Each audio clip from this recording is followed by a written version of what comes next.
Kosmoso paslaptys – 7 dalių dokumentinis pasakojimas apie visatos istoriją. Turinio aprašymas. Tai 7 dalių dokumentinis pasakojimas apie visatą, jos kilmę, evoliuciją, struktūrą ir tolimoje ateityje laukiančius likimus. Šis ciklas veda per visus kosmoso etapus, nuo pirmųjų akimirkų po didžiojo sprogimo iki žvaigždžių gimimo ir mirties, nuo galaktikų formavimosi iki žmogaus kelionių į kosmosą, nuo egzoplanetų paieškų iki filosofinių klausimų apie mūsų vietą visatoje. Pirma dalis pasakoja apie visatos gimimą, pirmąją šviesą, atomų susidarimą ir kosminę aušrą. Antra dalis tyrinėja žvaigždžių gyvenimą, jų gimimą, brandą, sprogimus ir juodųjų skylių atsiradimą. Trečia dalis atskleidžia, kaip susiformavo galaktikos, kosminiai tinklai ir mūsų paukščių takas. Ketvirta dalis pasakoja apie Saulės sistemos kilmę, planetų formavimąsi ir mūsų namų istoriją. Penkta dalis nagrinėja gyvybės galimybę kosmose, egzoplanetas ir pasaulius, kurie gali būti panašūs į Žemę. Šešta dalis aprašo žmogų kosmose keliones, technologijas, misijas ir ateities planus kolonizuoti kitus pasaulius. Septinta dalis žvelgia į tolimoje ateityje laukiančius visatos scenarijus ir mūsų vietą kosminėje istorijoje. Tai pasakojimas apie visatą, kuri yra didžiulė, sena ir kupina paslapčių. Tai pasakojimas apie mūsų žvaigždžių dulkes, kurios įgavo sąmonę. Tai pasakojimas apie klausimus, kurie neturi paprastų atsakymų, bet turi begalinę prasmę. Pirma dalis – kosmoso gimimas ir pirmieji šviesos žingsniai. Kosmoso istorija prasideda nuo momento, kurio niekas negalėjo stebėti, bet kurio pasekmes jaučiame kiekvienoje žvaigždėje, kiekviename atome ir net kiekviename mūsų kūno elemente. Tai yra pradžia, kuri neturi liudininkų, bet turi įrodymus. Tai yra akimirka, kai atsirado erdvė, laikas, materija ir pati galimybė egzistuoti. Ši pradžia vadinama didysis sprogimas, nors šis pavadinimas yra tik metafora, nes tai nebuvo sprogimas erdvėje. Tai buvo erdvės atsiradimas, jos staigus įsiplėtimas, jos gimimas iš būsenos, kurią sunku net įsivaizduoti. Tai buvo momentas, kai viskas, kas egzistuoja, buvo suspausta į neįsivaizduojamai tankę ir karštą būseną, vadinamą singularumas, o tada staiga pradėjo plėstis. Pirmosiomis sekundėmis kosmosas buvo toks karštas, kad materija negalėjo egzistuoti įprasta forma. Tai buvo energijos jūra, kurioje nuolat gimė ir išnyko dalelės. Ši būsena vadinama plazma, tai yra materijos forma, kurioje atomai negali susiformuoti, nes temperatūra per didelė. Kosmosas buvo tamsus, bet ne todėl, kad jame nebuvo šviesos. Šviesa egzistavo, bet negalėjo keliauti, nes ją nuolat sugraudavo ir išsklaidydavo laisvos dalelės. Tai buvo chaotiškas, veržlus, intensyvus pasaulis, kuriame viskas keitėsi akimirksniu. Praėjus kelioms minutėms, temperatūra sumažėjo tiek, kad galėjo susiformuoti pirmieji branduoliai. Tai buvo pirmasis kosminis chemijos etapas, vadinamas branduolių sintezė. Jo metu susiformavo vandenilis, helis ir nedidelis kiekis ličio. Tai buvo pirmieji elementai, pirmosios kosmoso raidės, iš kurių vėliau bus sudarytos žvaigždės, planetos ir galiausiai gyvybė. Tačiau atomai dar negalėjo susiformuoti, nes elektronai vis dar buvo laisvi. Kosmosas buvo karštas, tirštas ir nepermatomas. Praėjus maždaug 400 000 metų, temperatūra nukrito tiek, kad elektronai galėjo prisijungti prie branduolių. Tai vadinama rekombinacija, nors tiksliau būtų sakyti jungimasis, nes tai buvo pirmas kartas, kai atomai apskritai susiformavo. Šis momentas buvo lūžis. Kai elektronai prisijungė prie branduolių, šviesa pagaliau galėjo keliauti laisvai. Kosmosas tapo skaidrus. Tai buvo pirmasis kosmoso šviesos atodūsis, pirmasis momentas, kai šviesa galėjo sklisti be kliūčių. Ši šviesa vis dar egzistuoja ir vadinama kosminė foninė spinduliuotė. Ji yra tarsi kūdikio nuotrauka, užfiksuota tada, kai kosmosas buvo labai jaunas. Po šio momento prasidėjo ilgas tamsos laikotarpis. Kosmosas buvo skaidrus, bet jame dar nebuvo žvaigždžių. Tai buvo laikotarpis, vadinamas kosminė tamsa. Materija pamažu telkėsi į tankesnius regionus, kuriuos traukė gravitacija. Šie regionai augo, tankėjo, traukė vis daugiau materijos. Tai buvo tarsi nematomi kosminiai debesys, kurie pamažu ruošėsi uždegti pirmąsias žvaigždes. Šis procesas truko šimtus milijonų metų. Tai buvo lėtas, tylus, bet neišvengiamas kelias į šviesą. Galiausiai, kai vienas iš šių debesų tapo pakankamai tankus, jo viduje įsižiebė pirmoji žvaigždė. Tai buvo momentas, kai kosmosas pirmą kartą sužibo. Šios pirmosios žvaigždės buvo milžiniškos, daug didesnės nei bet kuri žvaigždė, kurią matome šiandien. Jos degė ryškiai, karštai ir trumpai. Jos buvo kosmoso šviesos pionierės, kurios pirmosios pradėjo kurti sunkesnius elementus. Kai jos sprogo, jos išsklaidė šiuos elementus į aplinką. Tai buvo pirmasis kosmoso praturtinimas. Pirmasis žingsnis link planetų, mineralų, vandens ir gyvybės. Šios pirmosios žvaigždės pažadino kosmosą. Jų šviesa išsklaidė tamsą, jų energija pakeitė aplinką, jų sprogimai sukūrė sąlygas naujoms žvaigždėms gimti. Tai buvo kosmoso aušra, laikotarpis, kai visata tapo dinamiška, kūrybinga ir pilna galimybių. Tai buvo pradžia, iš kurios išaugo galaktikos, žvaigždžių spiečiai, planetų sistemos ir galiausiai mes. Kosmoso gimimas nėra tik mokslinė istorija. Tai yra pasakojimas apie pradžią, kuri vis dar tęsiasi. Visata plečiasi, keičiasi, evoliucionuoja. Kiekviena žvaigždė, kurią matome naktinėme danguje, yra šios istorijos tęsinys. Kiekvienas atomas mūsų kūne yra šios istorijos dalis. Mes esame kosmoso vaikai, sukurti iš žvaigždžių dulkių, iš materijos, kuri gimė pirmosiomis visatos akimirkomis. Tai yra mūsų kilmė, mūsų pradžia, mūsų ryšys su viskuo, kas egzistuoja. Antra dalis – žvaigždžių gyvenimas, jų gimimas, branda ir mirtis. Žvaigždės yra kosmoso širdis. Jos yra šviesos šaltiniai, elementų kalvės, gravitacijos centrai ir visos kosminės architektūros pamatai. Be žvaigždžių nebūtų galaktikų, nebūtų planetų, nebūtų vandens, nebūtų anglies, nebūtų gyvybės. Žvaigždės yra tarsi kosmoso krosnys, kuriuose materija įgauna naują formą, o energija tampa matoma. Tačiau žvaigždės nėra amžinos. Jos gimsta, gyvena ir miršta. Ir jų gyvenimas yra vienas iš įspūdingiausių procesų visoje visatoje. Žvaigždės gimsta iš milžiniškų dujų ir dulkių debesų, vadinamų molekuliniai debesys. Šie debesys yra šalti, tamsus ir atrodo visiškai neaktyvūs. Tačiau jų viduje vyksta lėti, bet galingi procesai. Gravitacija pamažu traukia materiją į tankesnius regionus. Šie regionai pradeda traukti dar daugiau materijos, ir taip susiformuoja branduoliai, vadinami protostarai. Tai yra žvaigždžių embrionai, kurie dar nespindi, bet jau turi savo masę ir savo gravitaciją. Kai protostaras tampa pakankamai tankus, jo viduje pradeda kilti temperatūra. Tai yra lėtas, bet neišvengiamas procesas. Temperatūra kyla tol, kol pasiekia ribą, kai vandenilio branduoliai gali susijungti į helį. Šis procesas vadinamas branduolių sintezė. Ir tai yra žvaigždės gimimo akimirka. Kai sintezė prasideda, žvaigždė įsižiebia. Ji tampa šviesos šaltiniu, energijos generatoriumi, kosminiu kūnu, kuris gali gyvuoti milijonus ar net milijardus metų. Žvaigždės gyvenimas priklauso nuo jos masės. Mažos žvaigždės gyvena ilgai, ramiai ir stabiliai. Didelės žvaigždės gyvena trumpai, bet intensyviai. Tai yra tarsi skirtumas tarp žvakės, kuri dega lėtai, ir laužo, kuris dega ryškiai, bet greitai įsenka. Mūsų Saulė yra vidutinio dydžio žvaigždė, ir jos gyvenimas yra stabilus. Ji dega jau apie 5 milijardus metų ir degs dar tiek pat. Tačiau yra žvaigždžių, kurios gyvena vos kelis milijonus metų, nes jų masė tokia didelė, kad sintezė vyksta nepaprastai greitai. Žvaigždės brandos laikotarpis vadinamas pagrindinė seka. Tai yra etapas, kai žvaigždė stabiliai degina vandenilį ir išlaiko pusiausvyrą tarp gravitacijos, kuri traukia ją į vidų, ir energijos, kuri stumia ją į išorę. Ši pusiausvyra yra subtili, bet stabili. Tai yra žvaigždės gyvenimo ramybės metas. Tačiau ši ramybė negali tęstis amžinai.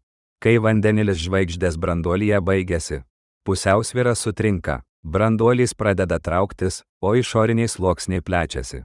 Žvaigždė tampa raudonoji milžinė. Raudonoji milžinė yra įspūdingas reginys. Jos dydis gali padidėti 100 kartų. Jei mūsų Saulė taptų raudonąją milžinę, ji prarytų Merkurijų ir Venerą, o Žemė atsidurtų ties jos paviršiaus riba. Tačiau raudonoji milžinė nėra žvaigždės pabaiga. Tai yra tik pereinamasis etapas. Kai branduolys tampa pakankamai karštas, jis pradeda deginti helį. Tai suteikia žvaigždei dar šiek tiek laiko, bet neilgai. Kai helis baigėsi, žvaigždė nebeturi kuro. Mažos ir vidutinės žvaigždės savo gyvenimą baigia tyliai. Jos nusimeta išorinius sluoksnius, kurie suformuoja spalvingą dujų apvalkalą, vadinamą planetinis ūkas. Branduolys lieka kaip baltasis nykštukas, mažas, karštas ir labai tankus kūnas, kuris pamažu vėsta milijardus metų. Tai yra ramus, bet gražus žvaigždės gyvenimo finalas. Tačiau didelės žvaigždės miršta kitaip. Jos miršta sprogimu, vadinamu supernova. Tai yra vienas iš galingiausių įvykių visatoje. Supernova gali trumpam šviesti ryškiau nei visa galaktika. Jos metu susidaro sunkieji elementai, tokie kaip geležis, auksas, uranas. Šie elementai išsisklaido į kosmosą ir tampa naujų žvaigždžių, planetų ir net gyvybės dalimi. Tai yra kosminis ciklas, kuriame mirtis tampa naujos pradžios šaltiniu. Po supernovos lieka du galimi likučiai. Jei žvaigždė buvo labai masyvi, jos branduolys gali virsti neutroninę žvaigždę. Tai yra neįtikėtinai tankus kūnas, kuriame materija suspausta taip stipriai, kad protonai ir elektronai susijungia į neutronus. Neutroninė žvaigždė yra tokia tanki, kad arbatinis šaukštelis jos medžiagos svertų milijardus tonų. Tai yra vienas iš ekstremaliausių objektų visatoje. Jei žvaigždė buvo dar masyvesnė, jos branduolys gali sugriūti į juodąją skylę. Juodoji skylė yra regionas, kuriame gravitacija tokia stipri, kad niekas negali pabėgti, net šviesa. Tai yra kosmoso paslaptis. Vieta, kurioje fizikos dėsniai, kuriuos žinome, nustoja galioti. Juodosios skylės yra tarsi kosminiai vartai į nežinomybę, ir jos vis dar kelia daugybę klausimų. Žvaigždžių gyvenimas yra ciklas, kuris formuoja visatą. Kiekviena žvaigždė, kuri gimsta, prisideda prie kosmoso struktūros. Kiekviena žvaigždė, kuri miršta, praturtina kosmosą naujais elementais. Mes patys esame šio ciklo dalis. Kiekvienas anglies atomas mūsų kūne buvo sukurtas žvaigždėje. Kiekvienas deguonies atomas, kuriuo kvėpuojame, buvo sukurtas žvaigždėje. Mes esame žvaigždžių palikimas, jų kūriniai, jų istorijos tąsa. Žvaigždės yra ne tik šviesos šaltiniai. Jos yra kosmoso pasakojimo veikėjos. Jos yra gimimas, branda ir mirtis. Jos yra energija, materija ir laikas. Jos yra mūsų kilmė ir mūsų ryšys su visata. Ir kiekvieną kartą, kai žiūrime į naktinį dangų, mes matome ne tik taškus. Mes matome istorijas, kurios prasidėjo milijardus metų prieš mūsų gimimą ir kurios tęsis dar ilgai po mūsų. Trečia dalis – galaktikos ir kosminės struktūros, kaip susiformavo mūsų kosminiai miestai. Galaktikos yra tarsi kosmoso miestai, milžiniškos žvaigždžių, dujų, dulkių ir tamsiosios materijos salos, plaukiojančios begalinėje erdvėje. Jos yra tokios didelės, kad net šviesa, keliaudama didžiausiu įmanomu greičiu, gali užtrukti 10 000 metų, kol pereina nuo vieno jų krašto iki kito. Tačiau galaktikos neatsirado iš karto. Jos yra ilgo, sudėtingo ir nuostabaus proceso rezultatas. Proceso, kuris prasidėjo tada, kai visata buvo dar labai jauna. Po didžiojo sprogimo materija nebuvo tolygiai pasiskirsčiusi. Kai kuriuose vietose jos buvo šiek tiek daugiau, kitur šiek tiek mažiau.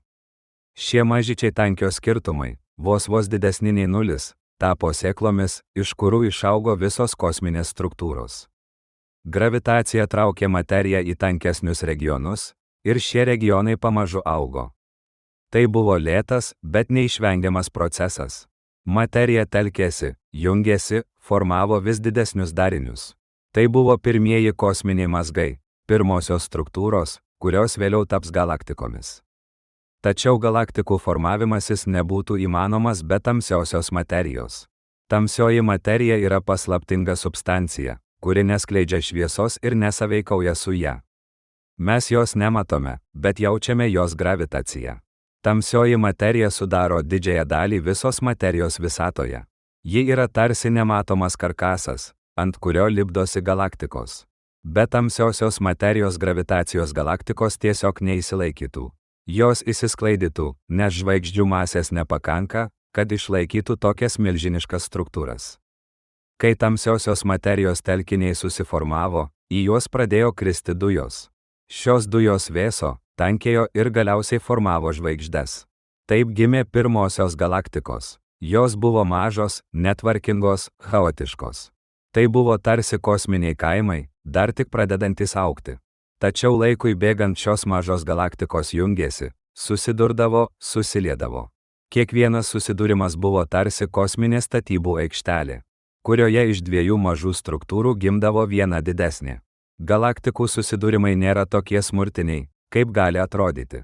Žvaigždės yra labai toli viena nuo kitos, todėl jos beveik niekada nesusiduria tiesiogiai. Tačiau gravitacija daro savo darbą. Ji iškreipia galaktikų formas, sukelia žvaigždžių bangas, suaktyvina žvaigždžių gimimą. Tai yra tarsi du šokėjai, kurie susitinka, apsisuka vienas aplink kitą ir galiausiai susilieja į vieną judesį. Galaktikos šoka šį šokį milijardus metų. Mūsų galaktika, Paukščių takas, taip pat turi savo istoriją. Ji nėra sena nuo pat pradžių. Ji gimė iš mažesnių galaktikų susiliejimų. Jos centras yra tankus, senas ir pilnas žvaigždžių. Jos diskas yra platus, plonas ir pilnas jaunų žvaigždžių. Jos spiralės yra tarsi kosminiai keliai, kuriuose gimsta naujos žvaigždės. O jos pakraščiuose vis dar galima rasti mažų galaktikų, kurios pamažu traukiamos į vidų. Viena iš jų, vadinama Didysis Magelano debesis, jau artėja prie mūsų ir per milijardą metų susilies su Paukščių taku. Galaktikos nėra vienišos. Jos jungiasi į didesnės struktūras, vadinamas galaktikų spiečiai. Spiečiai yra milžiniški dariniai, kuriuose gali būti tūkstančiai galaktikų. Jie yra tarsi kosminiai miestų regionai. O šie regionai jungiasi į dar didesnės struktūras, vadinamas superstruktūros. Tai yra didžiausi žinomi visatos dariniai, milžiniški tinklai, kuriuose galaktikos įsidėščiusios tarsi mazgai. Šios struktūros primena voratinklį, tik ne dvimatį, o trimatį. Tai yra kosminis tinklas, kuris driekiasi per milijardus šviesmečių. Tarp šių struktūrų yra milžiniškos tuštumos, vadinamos kosminės ertmės. Tai yra regionai, kuriuose beveik nėra galaktikų. Jos yra tarsi kosminės dykumos, kuriuose materija labai reta. Šios ertmės ir struktūros sudaro visatos didelio masto architektūrą. Tai yra tarsi kosminis žemėlapis, kuriame galaktikos yra miestai, spiečiai yra regionai. O superstruktūros yra žemynai. Galaktikos taip pat turi savo gyvenimą. Jos gimsta, auga, keičiasi. Kai kurios yra aktyvios, jų centruose yra supermasyvios juodosios skylės, kurios ryja dujas ir skleidžia milžinišką energiją. Tokios galaktikos vadinamos aktyvios galaktikos branduoliai. Jos yra vieni ryškiausių objektų visatoje. Kitos galaktikos yra ramios, jose žvaigždžių gimimas sulėtėjęs, o dujų mažai. Tai yra tarsi kosminiai miestai, kurie išgyveno savo aukso amžių ir dabar pamažu sensta. Mūsų Paukščių takas taip pat turi supermasyvią juodąją skylę savo centre. Ji vadinama Sagitarijus A, ji yra milžiniška, bet šiuo metu gana rami. Ji neryja daug materijos, todėl nespindi ryškiai. Tačiau ji vis tiek daro įtaką visai galaktikai. Jos gravitacija formuoja žvaigždžių orbitas, o jos istorija yra įrašyta į galaktikos struktūrą. Galaktikos yra kosmoso istorijos puslapiai.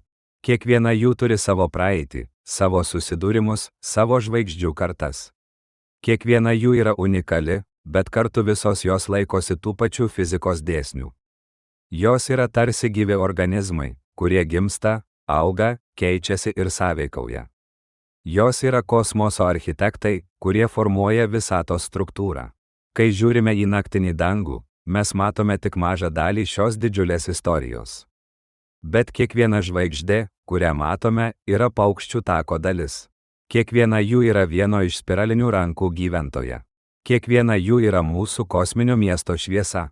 Ir kai suvokiame, kad mūsų galaktika yra tik viena iš 100 milijardų, suprantame, koks didelis yra kosmosas ir kokia nuostabi yra jo struktūra.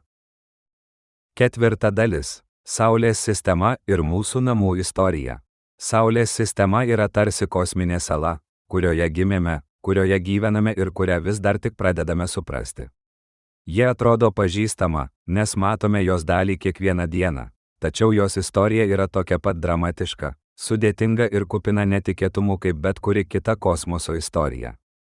Tai nėra ramus, stabilus kampelis. Tai yra vieta, kurioje vyko smūgiai, susidūrimai, sprogimai, migracijos ir milžiniški pokyčiai. Tai yra mūsų namų kilmė, ir ji prasideda daug anksčiau nei pati Žemė. Saulės sistemos istorija prasideda nuo milžiniško molekulinio debesies, kuris egzistavo galaktikos pakraštyje. Šis debesis buvo šaltas, tamsus ir pilnas dujų bei dulkių. Jis buvo tarsi kosminis archyvas, kuriame buvo sukauptos medžiagos iš ankstesnių žvaigždžių kartų. Vieną dieną, galbūt dėl netoliese sprogusios supernovos, šis debesis buvo sujudintas. Smūgio banga suspaudė jo dalį, ir ši dalis pradėjo trauktis. Tai buvo pirmasis žingsnis į Saulės gimimą. Kai debesis traukėsi, jis pradėjo suktis. Sukimasis yra neišvengiamas, nes net menkiausias judesys, padidėjęs traukimosi metu, tampa vis stipresnis. Tai yra fizikos dėsnis, vadinamas kampinis momentas. Dėl šio sukimosi debesis suplokštėjo į diską. Jo centre susiformavo tankus branduolys, kuris pamažu įkaito. Tai buvo būsimos Saulės šerdis. Aplink ją susiformavo plokščias diskas, vadinamas protoplanetinis diskas. Tai buvo vieta, kurioje gims planetos. Saulė įsižiebė tada, kai jos branduolyje prasidėjo branduolių sintezė.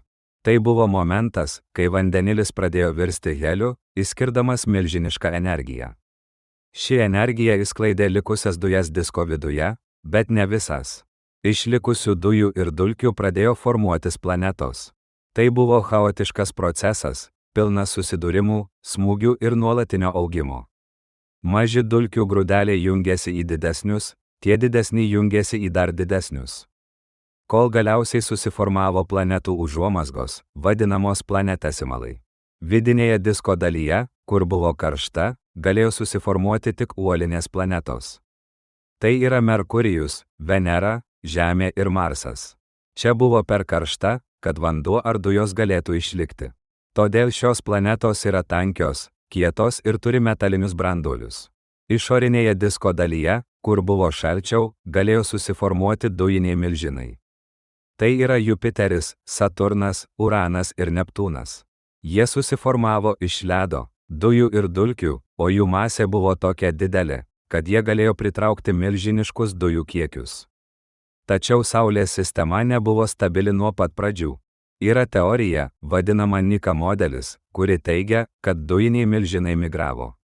Jupiteris galėjo judėti į vidų, o Saturnas, Uranas ir Neptūnas galėjo judėti į išorę. Ši migracija sukėlė chaosą. Ji išsklaidė asteroidus, pakeitė planetų orbitas ir sukūrė vadinamąjį vėlyvasis sunkusis bombardavimas. Tai buvo laikotarpis, kai asteroidai ir kometos smogė į vidines planetas. Žemė tuo metu buvo nuolat bombarduojama.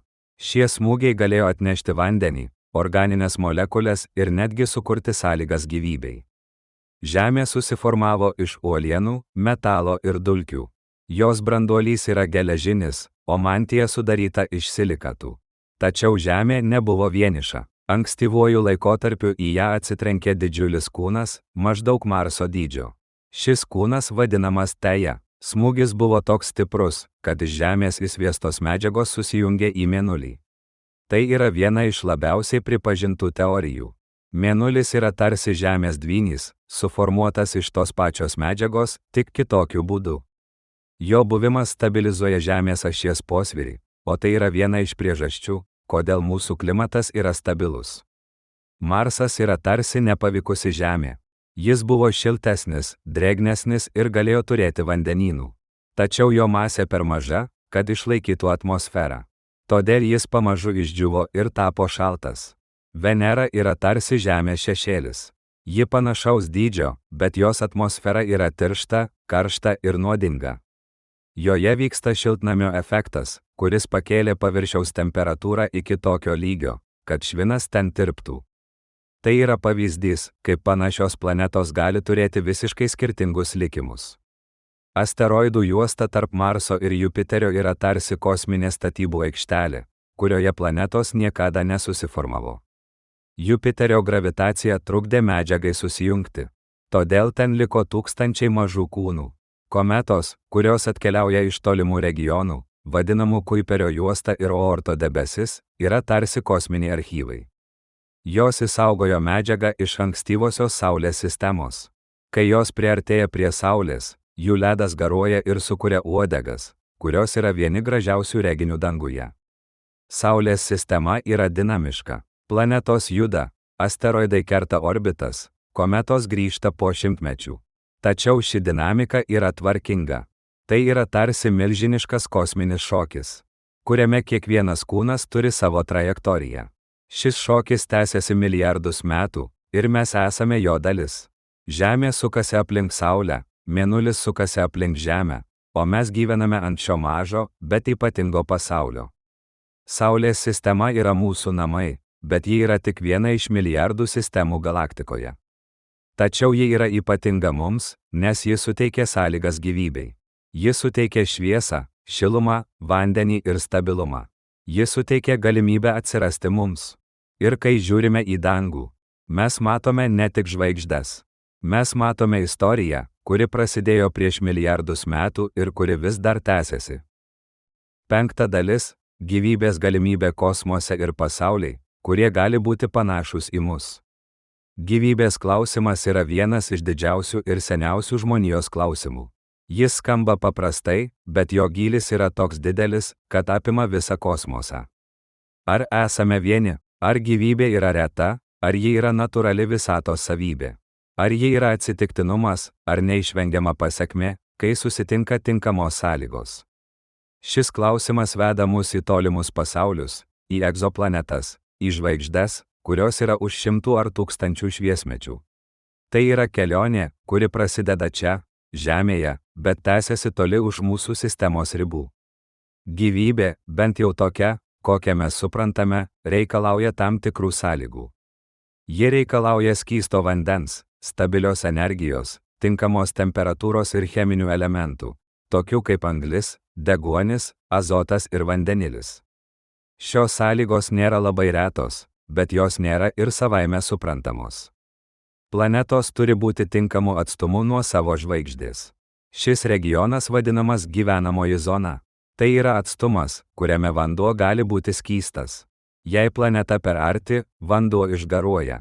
Jei per toli, jis užšąla. Žemė yra būtent šiame regione, ir tai yra viena iš priežasčių, kodėl čia atsirado gyvybė. Tačiau gyvenamoji zona yra tik pradžia. Planetos atmosfera turi būti tinkama. Ji turi išlaikyti šilumą, bet ne per daug. Ji turi apsaugoti nuo žalingos spinduliuotės, bet leisti šviesai pasiekti paviršių.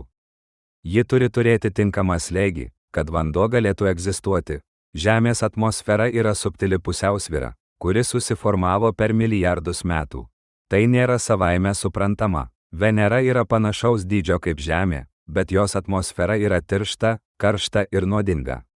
Marsas yra šaltas ir sausas, nes jo atmosfera per plona. Tai rodo, kad net panašios planetos gali turėti visiškai skirtingus likimus.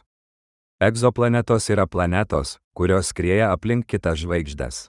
Jų atradimas yra vienas iš didžiausių šiuolaikinės astronomijos pasiekimų. Prieš kelis dešimtmečius mes nežinojome nė vienos tokios planetos. Dabar žinome tūkstančius. Kai kurios iš jų yra mažos ir uolinės, kaip Žemė.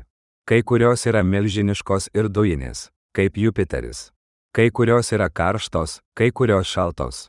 Kai kurios skrieja taip arti savo žvaigždės, kad jų metai trunka vos kelias dienas.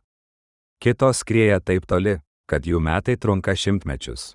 Yra planetų, kurios atrodo neįtikėtinai egzotiškos. Yra planetų, kuriuose lyja stiklas, nes jų atmosfera tokia karšta, kad mineralai garuoja ir vėliau kondensuojasi. Yra planetų, kuriuose vėjai pučia 1000 km/h greičiu. Yra planetų, kurios yra padengtos vandeninais, gilesniais nei bet kas Žemėje. Yra planetų, kurios yra tamsesnės už Anglį, nes jų atmosfera sugeria beveik visą šviesą. Šie pasauliai yra tokie įvairūs, kad kartais atrodo, jog kosmosas turi begalinę vaizduotę. Tačiau tarp šių pasaulių yra ir tokių, kurie atrodo pažįstami. Yra planetų, kurios yra tinkamo dydžio, tinkamo tankio, tinkamo atstumo nuo savo žvaigždės. Yra planetų, kurios gali turėti atmosferą, vandenį ir net žemynus. Viena iš žymiausių yra planeta, vadinama Kepler 22b. Ji yra didesnė už Žemę, bet skrieja gyvenamojoje zonoje. Yra planeta, vadinama TRAPPIST 1e, kuri yra panašaus dydžio kaip Žemė ir gali turėti vandenį. Yra planeta, vadinama Proxima Centauro b, kuri yra vos už 4 šviesmečių ir taip pat gali būti tinkama gyvybei. Tačiau gyvybė gali būti daug įvairesnė, nei mes įsivaizduojame. Mes esame pripratę prie anglies pagrindų sukurtos gyvybės, nes tokia yra Žemėje. Tačiau yra teorijų, kad gyvybė gali būti pagrįsta kitomis cheminėmis struktūromis.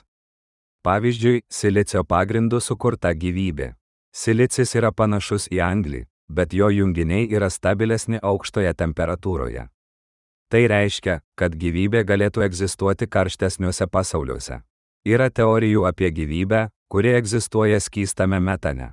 Kaip Saturno palydove Titan. Metanas yra skystas labai žemoje temperatūroje, todėl tokia gyvybė būtų visiškai kitokia nei mūsų.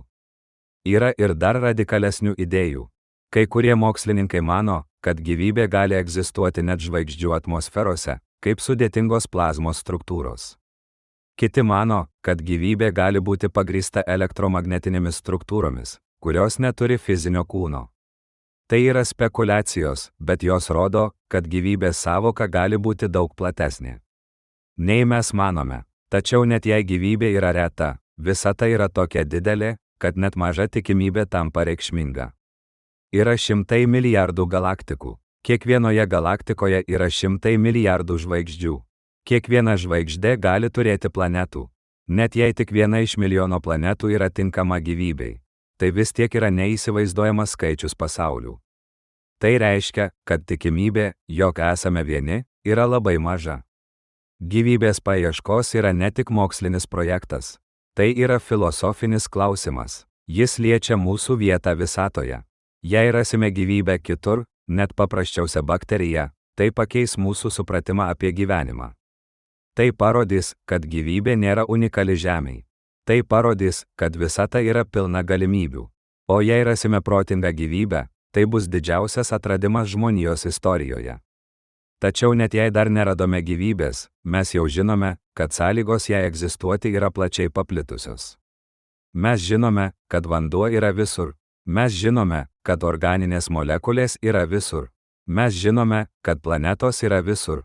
Tai reiškia, kad gyvybė gali būti visur. Ir galbūt ji jau žiūri į mus iš tolimų pasaulių, laukdama, kol mes ją atrasime.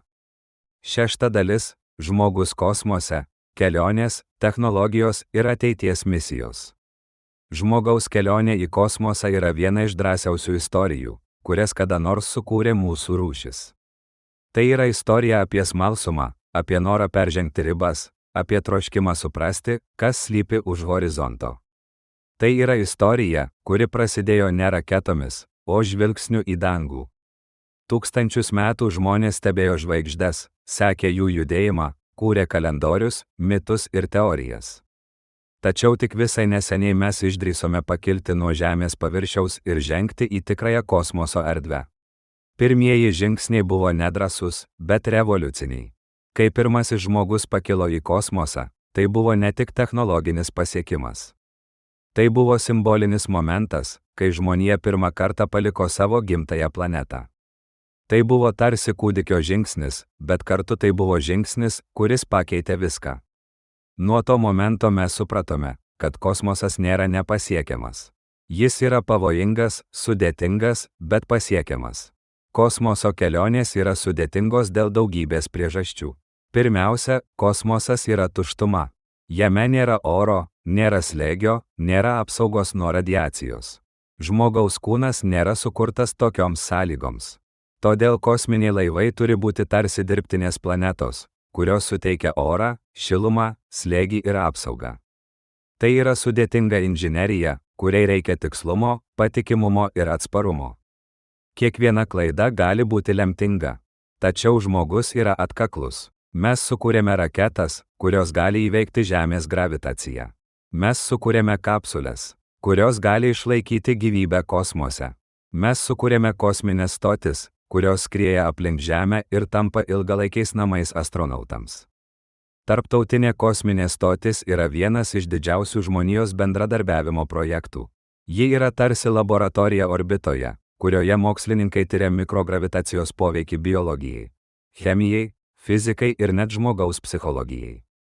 Kelionės į Mėnulį buvo dar vienas milžiniškas žingsnis. Tai buvo pirmas kartas, kai žmogus paliko Žemės orbitą ir nusileido ant kito dangaus kūno. Mėnulio paviršius yra tylus, sausas ir negyvas, bet jis yra istorinis. Žmogaus pėdsakai ten išliks milijonus metų, nes Mėnulyje nėra vėjo ar lietaus, kurie juos nuplautų. Šie pėdsakai yra priminimas, kad mes galime pasiekti tai, kas atrodo neįmanoma. Tačiau Mėnulis yra tik pradžia. Žmonija vis dažniau žvelgia į Marsą. Marsas yra artimiausias pasaulis, kuriame galėtų egzistuoti gyvybė arba kuriame galėtume sukurti koloniją. Jis yra šaltas, sausas ir pavojingas. Bet jis turi atmosferą, turi metų laikus, turi ledynus ir turi istoriją, kuri rodo, kad kadaise jame galėjo būti vandens. Kelionė į Marsą būtų daug sudėtingesnė nei kelionė į Mėnulį. Ji truktų mėnesius, o astronautai būtų toli nuo Žemės, be galimybės greitai grįžti. Tačiau technologijos sparčiai tobulėja. Mes kuriame raketas, kurios gali pakelti didžiulius krovinius. Mes kuriame gyvenamasias kapsules, kurios gali apsaugoti nuo radiacijos. Mes kuriame robotus, kurie gali tyrinėti paviršių ir paruošti dirvą žmonėms. Be Marsą yra ir kitų tikslų. Asteroidai yra tarsi kosminiai sandėliai, pilni metalų, mineralų ir net vandens. Juos galima tyrinėti, iš jų galima išgauti išteklius, kurie galėtų būti naudojami kosminėms stotims ar kolonijoms. Yra idėjų apie kosminius liftus, kurie galėtų sumažinti kelionės kainą. Yra idėjų apie branduolinį variklį, kuris galėtų sutrumpinti kelionės laiką. Yra idėjų apie dirbtinius gravitacijos laukus, kurie galėtų apsaugoti astronautus nuo kaulų ir raumenų nykimo. Žmogaus kelionė į kosmosą nėra tik technologinis projektas. Tai yra psichologinis ir filosofinis iššūkis. Kosmosas yra tuščias, tylus ir pavojingas. Jis gali sukelti vienišumo jausmą, dezorientaciją ir net egzistencinį nerimą. Tačiau jis taip pat gali sukelti nuostabą, įkvėpimą ir gilią prasmę. Astronautai dažnai kalba apie vadinamąjį apžvalgos efektas. Tai yra jausmas, kuris kyla, kai jie pamato Žemę iš kosmoso. Žemė atrodo maža, trapi ir vieninga. Joje nėra sienų, nėra valstybių, nėra konfliktų. Ji yra vienas namas, kuriame gyvena visi žmonės. Šis efektas keičia žmonių požiūrį į gyvenimą, į planetą ir į žmoniją. Ateities misijos gali nuvesti mus dar toliau. Yra idėjų apie keliones į Jupiterio palydovą Europą, kur po ledo sluoksniu gali būti vandenynas. Yra idėjų apie keliones į Saturno palydovą Titaną, kur yra skysto metano ežerai. Yra idėjų apie tarpžvaigždines keliones, kurios galėtų nuvesti mus į artimiausias žvaigždes. Tai yra idėjos, kurios šiandien atrodo fantastinės, bet taip pat fantastinės atrodė ir kelionės į Mėnulį prieš 100 metų. Žmogus kosmose yra daugiau nei technologija. Tai yra mūsų prigimties dalis. Mes esame tyrinėtojai. Mes esame smalsūs. Mes norime suprasti, kas slypi už horizonto. Kosmosas yra didžiausias horizontas, kokį tik galime įsivaizduoti. Ir mes jau pradėjome jį peržengti.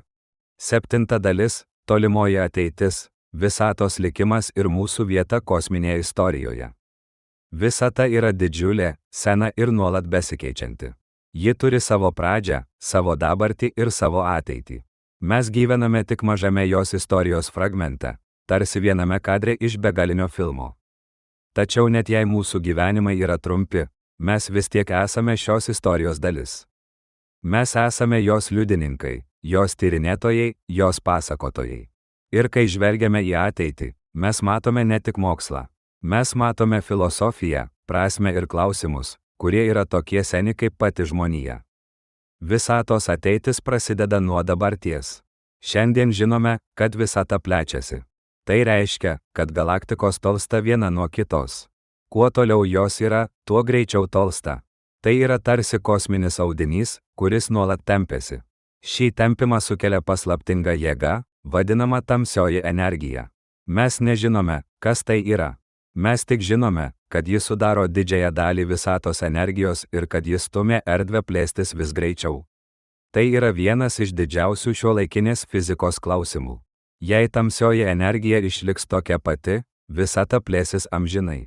Galaktikos tolsta viena nuo kitos, ir po trilijonų metų jos bus taip toli, kad jų šviesa niekada nepasieks kitų galaktikų. Tai reiškia, kad ateities civilizacijos, jei jos egzistuos, matys tik savo galaktiką. Joms atrodys, kad visata yra maža ir statiška. Jos niekada nesužinos, kad kažkada buvo milijardai galaktikų. Tai yra tarsi kosminė uždanga, kuri pamažu nusileidžia. Tačiau net jei visata plėsis, žvaigždės negyvens amžinai. Žvaigždės yra tarsi kosminiai žibintai, kurie dega tam tikrą laiką ir galiausiai užgesta. Po trilijonų metų dauguma žvaigždžių bus išdegusios. Likę tik baltieji nykštukai, neutroninės žvaigždės ir juodosios skylės. Tai bus tamsus laikotarpis, vadinamas žvaigždžių mirties era. Visata bus tylesnė, šaltesnė ir tamsesnė nei bet kada anksčiau. Po dar ilgesnio laiko net baltieji nykštukai atvės ir taps juodaisiais nykštukais. Tai bus tarsi kosminiai akmenys, kurie nebeskleidžia šviesos. Juodosios skylės taip pat nėra amžinos. Jos lėtai praranda masę per procesą, vadinamą garavimas. Tai yra labai lėtas procesas, bet po neįsivaizduojamai ilgo laiko net juodosios skylės išnyks. Tai bus juodųjų skylių era, o po jos ateis paskutinė era, vadinama šiluminė mirtis. Tai yra būsena, kai visata pasiekia maksimalę entropiją. Tai reiškia, kad nebelieka energijos skirtumų, kurie galėtų atlikti darbą. Nebelieka žvaigždžių, planetų, šviesos ar struktūrų. Tai yra visatos senatvė. Tačiau tai yra tik viena iš galimų ateičių. Yra teorijų, kad tamsioji energija gali stiprėti. Jei taip atsitiks, visata gali patirti vadinamąjį didysis plyšimas. Tai yra scenarijus, kuriame erdvė plečiasi taip greitai, kad galiausiai išardo galaktikas, žvaigždes, planetas ir net atomus. Tai yra dramatiška ir bauginanti idėja, bet ji yra viena iš galimų visatos likimų. Yra ir kitų teorijų. Kai kurie mokslininkai mano, kad visata gali sustoti plėstis ir pradėti trauktis. Tai vadinama didysis susitraukimas. Jei taip atsitiktų, visata galiausiai sugriūtų į labai tankią būseną, panašią į tą, iš kurios ji prasidėjo. Tai galėtų sukelti naują didįjį sprogimą. Tai reikštų, kad visata yra ciklinė, kad ji gimsta, plečiasi, miršta ir vėl gimsta. Tai yra idėja, kuri turi filosofinį grožį, nes ji primena gamtos ciklus Žemėje. Tačiau visatos ateitis nėra tik fizikos klausimas. Tai yra ir mūsų ateities klausimas. Kokia bus žmonijos vieta šioje istorijoje? Ar mes išliksime? Ar mes keliausime į kitas žvaigždes? Ar mes tapsime tarpžvaigždinę rūšimi? Ar mes sukursime technologijas, kurios leis mums išgyventi net tada, kai žvaigždės pradės gesti? Tai yra klausimai, kurie šiandien atrodo fantastiniai, bet jie yra tikri. Nes jei gyvybė nori išlikti, ji turi prisitaikyti. Ji turi judėti, ji turi ieškoti naujų namų. Yra idėjų apie megastruktūras, tokias kaip Dyson sfera. Tai yra teorinė konstrukcija, kuri galėtų apgaubti žvaigždę ir surinkti visą jos energiją. Tai būtų milžiniškas žingsnis civilizacijos evoliucijoje. Yra idėjų apie žvaigždžių perkelimą, apie galimybę pakeisti jų orbitas ar net sujungti jas. Yra idėjų apie dirbtines žvaigždes, kurios galėtų degti milijardus metų. Tai yra idėjos, kurios šiandien atrodo neįmanomos, bet jos rodo, kad mūsų vaizduotė neturi ribų. Tačiau net jei technologijos leis mums keliauti toli, mes vis tiek turėsime atsakyti į klausimą, kas mes esame. Mes esame gyvybė, kuri atsirado mažoje planetoje, mažoje galaktikoje, mažame visatos kampelyje. Mes esame žvaigždžių dulkės, kurios įgavo sąmonę.